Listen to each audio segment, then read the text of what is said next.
Greetings. It is the 23rd of June. I apologize it's taken me this long to get back on here. My socio-political channel's been keeping me rather occupied to the point where I can really only do it once a week. And I'm just now getting around to compiling the responses and moving stuff over from my socio-political channel to this channel, my nerd channel. Okay, let's get after it. So on a different video on the 15th of May, Kevin H. responded, "The Antichrist kid had scenes with Jensen Ackles in The Boys as young gunpowder, laugh out loud, as a trigger-happy young adult. Also an Eric Kripke with a lot of Supernatural alum in the cast and crew. Alternate Michael as A-Train's brother." I saw that. Jim Beaver, saw that. Antichrist kid, didn't catch that. Sorry. He's probably grown up now, so that's why I didn't catch him. Black Noir was played by someone who was in Angel who was in Angel in Supernatural, tortured by Dagon. Kelvin. Jeffrey Dean Morgan as a new character, and definitely a few more, including Phil Sgrisha as a writer. Just checked a lot more than a few more. The Antichrist kid would either be too overpowered for anyone to deal with, or absolutely powerless with Lucifer not on Earth. I was also hoping the whole time they'd tie up the loose end. Yeah, angels were getting caught off guard by humans way too often later on, laugh out loud.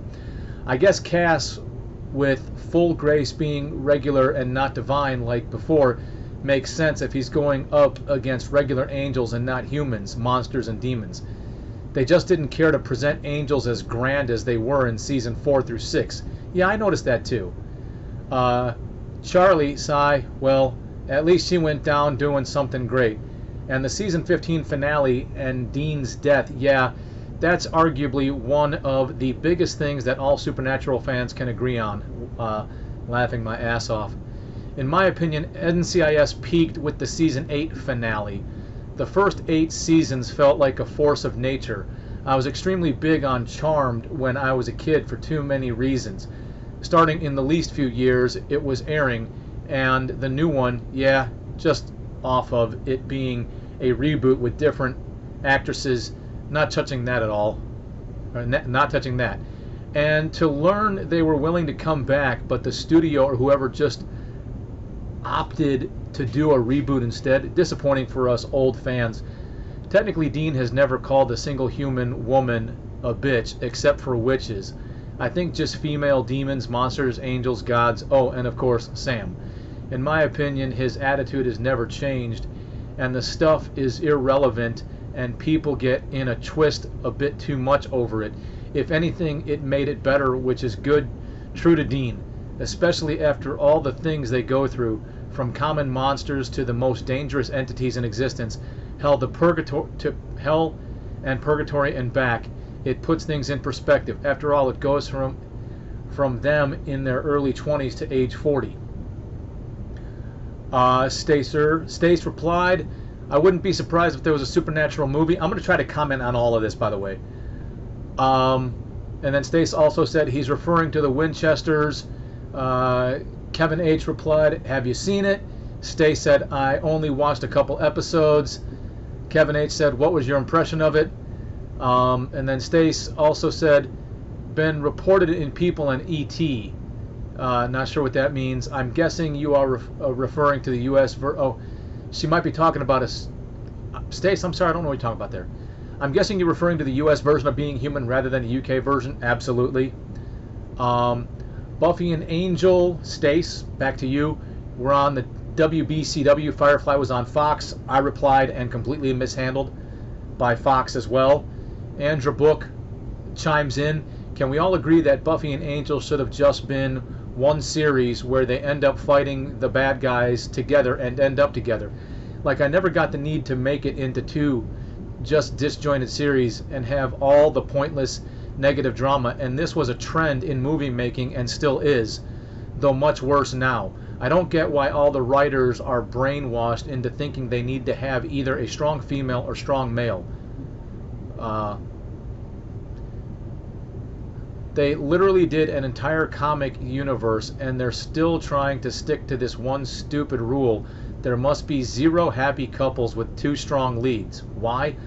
None of the original stories were like that. It's just a stupid 90s trend, and I don't get why we cannot just ditch it.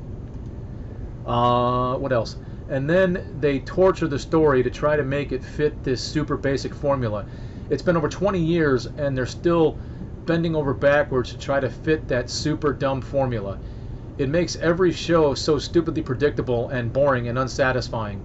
Everything has to have random love triangles, throw in, and super dramatic, tragic reasons why the main leads, people typically like, cannot end up together. It's so stupid.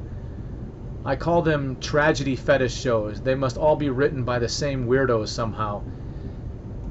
They did the same thing with Xena and Hercules shows. It started off looking like it was a story where they were introducing a strong female lead into the Herc show, and then they spun Xena series into basically a copy of the Hercules one, but they never actually met again. They just each have their own totally separate adventures with their pretty much identical sidekick characters and the exact same gods and monsters. I thought the show's timelessness were going to merge at some point, but no, of course not. This was very dumb 90s trend. Someone really needs to sit down the movie people and explain to them that people, the viewing public, actually loves happy endings and seeing competent leads of both sexes getting shit done and kicking ass. It is more than okay for them to write movies about non-perpetually cursed leads. It really is. Like, it's okay for them to overcome obstacles and be all happy by the end of the show. It's 100% okay. I don't understand why they're trying too hard to make everyone miserable with the shows. That's why I just stopped watching them. There are far better vampire movies. There are just better stories out there in general, which don't feel the need to do this type of super basic, cheap, repetitive, feel-bad storytelling. Again, Andra. They're also following the same type of character development for the new Seals show too, with the angel actor dude. The plot and character development, which is basically non-existent, is the absolute weakest part of the show. I hate it so much. It's so disappointing. They just never freaking learn. It's just not what people like to watch. It's super lazy, boring, and repetitive. Stace replied to Andra, Xena, Hercules, young a young Ryan Gosling, jack of all trades, Bruce Campbell show, Cleopatra 25 with Gina Torres and Victoria Pratt, and Mutant X also with Victoria Pratt, were all just past the time non-serious TV, hence why only on syndication. I think that Buffy and Angel needed the separate shows to evolve the characters and prove against the typical trope of them getting together. I'd only accept them continuing on the same show as long as the storyline still included faith down the line. Season 1 of Supernatural was your typical monster of the week main plotline with Yellow Eye Demon and Finding John. Their sad and subplots. Honestly, I don't know how it got the following and future it got. Glad it did. However, they barely showed strong characters, and then one of the strongest female characters, Charlie, they kill off. While I love this series, I did have some issues with it at the same time. And then Stace also went on to say to myself, I think these comments should be addressed in the other channel. That's why we're here. Stace, do you agree? So Andrew wrote to Stace, do you agree that they're super repetitive plot lines though? Like, I can typically predict everything that will happen like seasons down the road. They're just an abysmal lack of creativity. And by the way, we're going to waste our time anyway, so why not make them good? Plus, the next generation is really screwed. Like, kids' cartoons nowadays are horrific. I saw one where they just watch slime monsters make noises. That's the entire show. They don't even speak words anymore, let alone have plot lines. We're definitely devolving. Also, even the way in which Angel and Buffy do not end up together is predictable. Everything is 100% predictable. And yeah, of course, they kill off all the main cool characters because, again, the point is to just depress the audience. It's just a giant middle finger to the audience all the time. Stace, there's another channel. Is it a movie channel? Stay said it's a geek channel that Daniel has mentioned. I shall attempt to find it. J Vegas Nerds, C&D. Brave of you to send me that channel name. Are you guys not totally afraid I'll comment way too much? Obviously not. Happy to have the company. From Stace. Okay. And then Stace. Dean didn't have a break from the hunting other than that time with Lisa. Sam took so many breaks between hunting. Jensen being on The Boys and Big Sky, he also guest starred with Justin Hartley, Smallville's Oliver Queen, playing Justin Hartley's character's older brother. There were tons of SPN Easter eggs. Hey little brother, cameo of Baby, and some. I saw that. I saw. Yep, we're there. We're there. All right, Kevin H. I miss Supernatural too, but after seeing them laugh while God literally beats the shit out of them, then rendering him immortal, it looks like they dug their own grave. Like, how are you going to have a big bad that tops what Chuck can do? Laugh out loud. It seems like they'd have to go back to their roots. Sam and Dean could be resurrected. Sam lets his son and other relatives stay out of the hunting business while they go back to preserving order on Earth as hunters. What exactly had the situation with Hell been? What had the rest of Sam's life as a civilian been like after Dean's ridiculous death? I agree. More. I'm satisfied with Chuck in Season 11 and the Metatron redemption arc, but making him come back in Season 14 and 15 as someone who everyone was right about, did not care about anyone at all and will destroy everything, just as a joke, and be blind and not so omniscient to allow Winchesters and Jack get the better of him. Also really comical, sarcastic.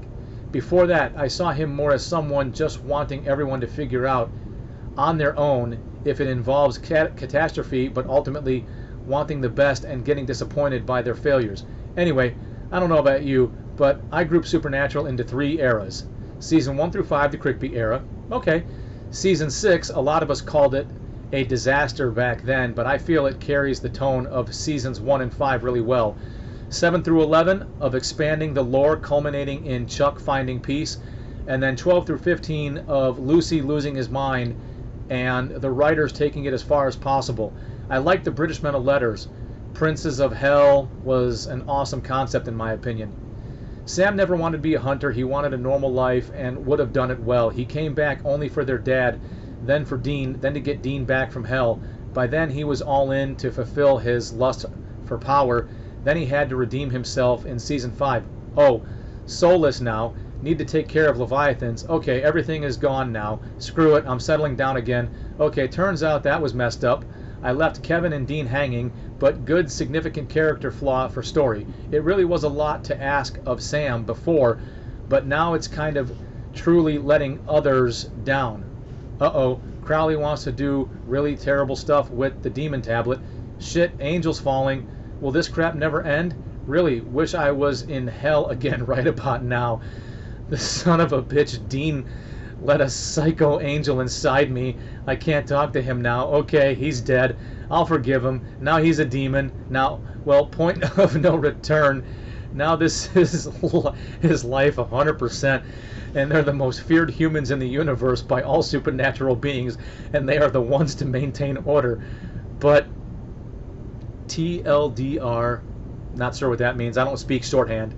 Sam realized John raising them as hunters was too much of an ask and that they could have and should have had a better life. He stayed in because his family and the world needed him, and he would still have reservations until many years later. He would always be the more compassionate one, with Dean had doubts like about Antichrist Kid, Cass, Nick, so on. He's also been on a more dark path than Dean, making him feel like he has more to make up for and wanting to stick his neck out for others. Dean himself admitted to Demon Self in a dream that his dad asked too much of him and that his identity was based around his dad, but as Bobby said, Dean is better than his dad ever was due to being more loyal and less okay with Sam leaving, and as Zachariah said, Dean by nature is a hunter. He always was the dutiful one with extreme burdens, yet stays in the light for the most part, and Sam, the one who backs off, messes up, goes too far, and feels the need to redeem himself. or be naive when it comes to others dealing with darkness. I think Sam confesses to young John that he understood everything, also shows how far he came, even though he would continue to slip afterwards. Parents aren't perfect, but he knows being a hunter, world saver is who he's supposed to be. Wow! Okay, this was kind of fun, cool, super geeky. I dig it. I dig it. Okay, Kevin, Stace, Andrea. Woo! All right. Let's start with Supernatural and then try to go from there. If you ever rewatch Supernatural but you binge watch it, some things may stand out to you and you might pick up on certain plot lines, flaws, if you will. They totally botched the Antichrist kid. They just totally botched it. He was essentially a different version of Jack. I'll just leave it at that. He was, in my opinion, a different version of Jack. Castiel made him sound like he was all-powerful like Jack, but they started it and then they forgot about it. And I don't know if that was a Kripke era thing where the people that took over after Kripke were like, we've got to do our own thing, we've got to set our own tone, we've got to make our own mark. I don't know. The other thing that stands out if you binge watch it is Dean is terribly loyal, almost to the point of being a martyr, if you will. And Sam is such a whiny little bitch. Oh, salad, want to leave hunting. Oh. He's such a whiny little bitch. But you only pick up on that if you binge watch it back to back. If you go at it week to week, it lessens that emotional effect on you. And I'm not saying that's Jared Padalecki's fault. He portrayed the character as he was told to do. And Sam was always this super emo little bitch. At least that's how he comes off. The funny thing is, you don't pick up on that until you rewatch it. Now, as far as season 15 goes, the three main characters, Misha, Jared, and Jensen, decided they were done. I think Jensen said in a panel that I can't seem to find. It was one of those panels he did when Jared was having his legal issues after the little bar incident, that they wanted to go out on top. That they didn't want to get to the point of, say, I don't know, NCIS, where they wanted to go out while they were still on top before people ran out of ideas, seasons seemed like they were phoned in, just they wanted to go out on top. And Jensen also made a comment about how he's got at least one kid starting school and they live in Texas, they film in Vancouver, you know, it's quite the distance, so he wanted to be more available for his kids. And I, as somebody who was in the military, I totally get that. And you know, all things have to come to an end. Could Supernatural have kept going if they agreed to maybe move production to Texas? I don't know. Apparently it took every bit of 9 months out of 12 to film. It was very grueling, it was taxing, the travel was hard. You know, a lot of us as fans who really appreciated the story, appreciated the distraction, and that's what a lot of this stuff is. And Andrea, maybe, or Andra, I don't know what your real name is, maybe that's some of what you're missing, is it's not so much about the cerebral mentality, the cerebral attitude that you might approach things with. To us, we're looking for a decent story that distracts us from the mundane. You got to imagine, by the time I discovered Supernatural, I was 29 pushing 30. All right? And when I say discovered, I mean I was there for the pilot. All right? We had just finished season 4 of Smallville, where Jensen Ackles was a semi-regular character, and he's being recycled on Supernatural. Yes, it was a guilty pleasure. I loved watching Gilmore Girls because Lauren Graham was gorgeous, probably still is. And Jared had just gotten done being Dean on Gilmore Girls, and he was being recycled. I thought that was awesome, that this network recycles people like that. And it had a hook. You know, driving in a muscle car down Route 66, chasing down monsters. That was pretty cool. So my wife and I were in from the start. It was the first show as a relatively newlywed couple, having been married for only a year and some change, that we started from the beginning together. We had our daughter at the time. Our 2 sons would be born. We would make several moves, to include moving into the last house we would ever move into. The show was with us through a lot of highs and lows. We had the show with us when we lost our son. Thank God the show didn't end until we moved into this house, the last house we would ever be in. but the show was a necessary distraction from everything else. Did it have plot failures or plot holes? Sure, why not? But season 15 was unfortunately a culmination, and I think they announced the season 15 ending before they finished filming season 14, so they set season 15 up. Sorry.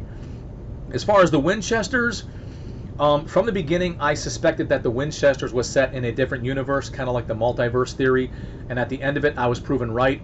I don't know why the CW chose not to continue it. I thought anything supernatural related would have been a killer, but the CW seems to have a problem with shooting itself in the foot. I don't know why. Anything that's mildly successful, they cancel it. I don't know the overall statistics, but I thought the Winchesters were doing pretty good. I thought all of us Supernatural fans were tuning in, if for no other reason than because. No idea. I didn't have any problem with it. Kevin, you talk about NCIS Season 8. I don't know if I agree. I don't know if I disagree. I don't know where I stand on this. For my money, unless that's the season when DiNozzo left, then maybe you're right.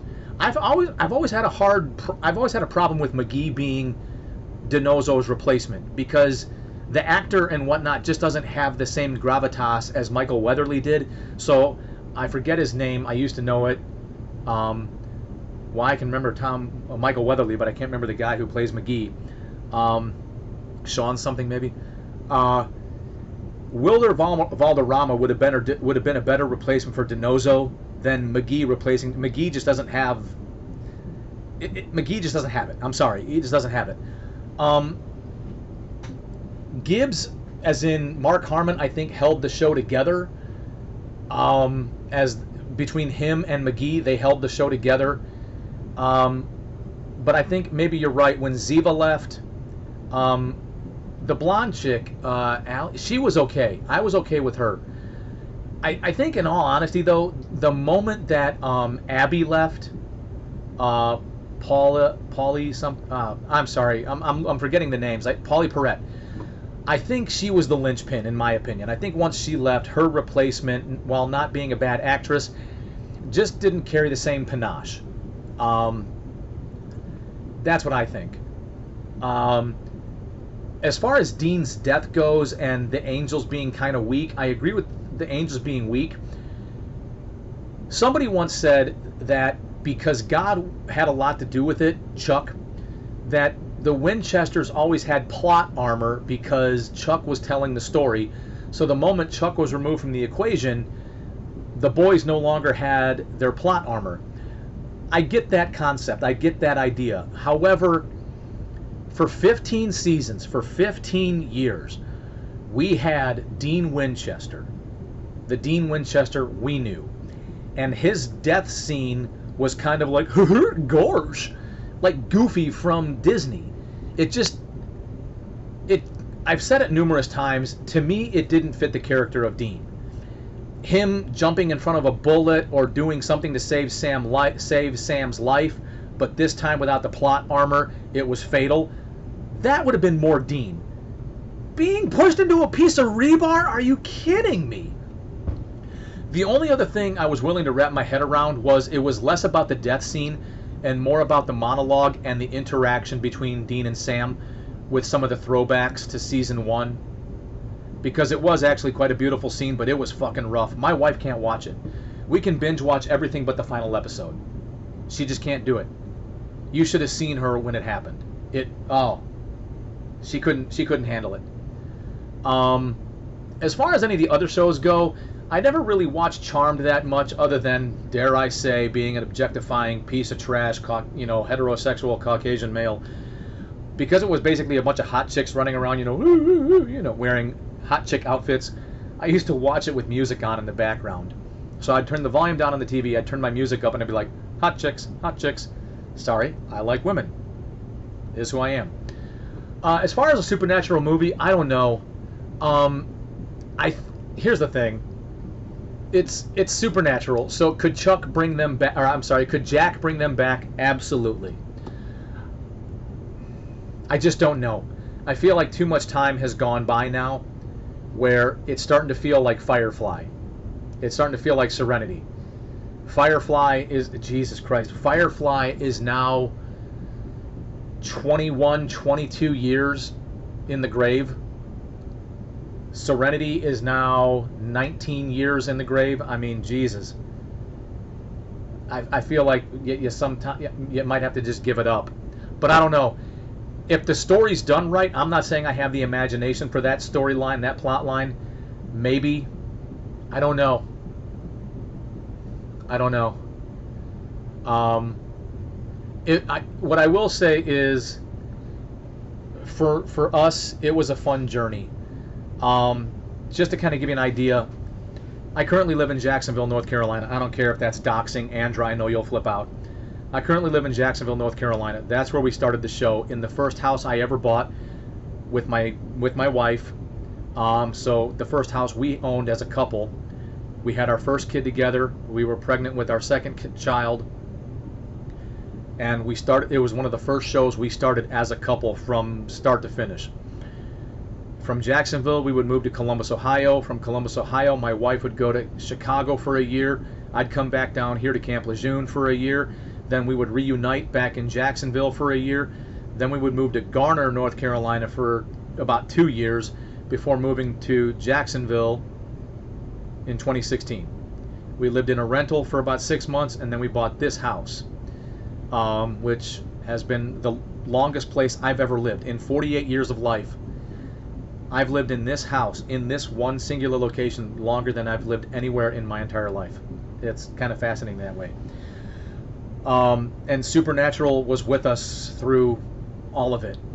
And I think what was really hard for us was, with everything changing, Supernatural was the one constant. So when Supernatural was ending, it was one of those like, shit, the one constant we had in our life is now coming to an end. And that was rough. But we've had about 4 years to swallow that pill. November will be 4 years that we've had to swallow that pill. On the Buffy and Angel thing, so Andra, you may not be aware of this. Buffy the Vampire Slayer was a movie in the 90s done by Joss Whedon. It wasn't, the movie itself wasn't anything like he wanted. He wanted it a bit darker. He still wanted a strong female lead because he was tired of the weak-willed women in horror movies. He wanted a horror theme with a strong badass chick. WB/CW greenlit his vision for Buffy. It was darker. It was everything he wanted it to be.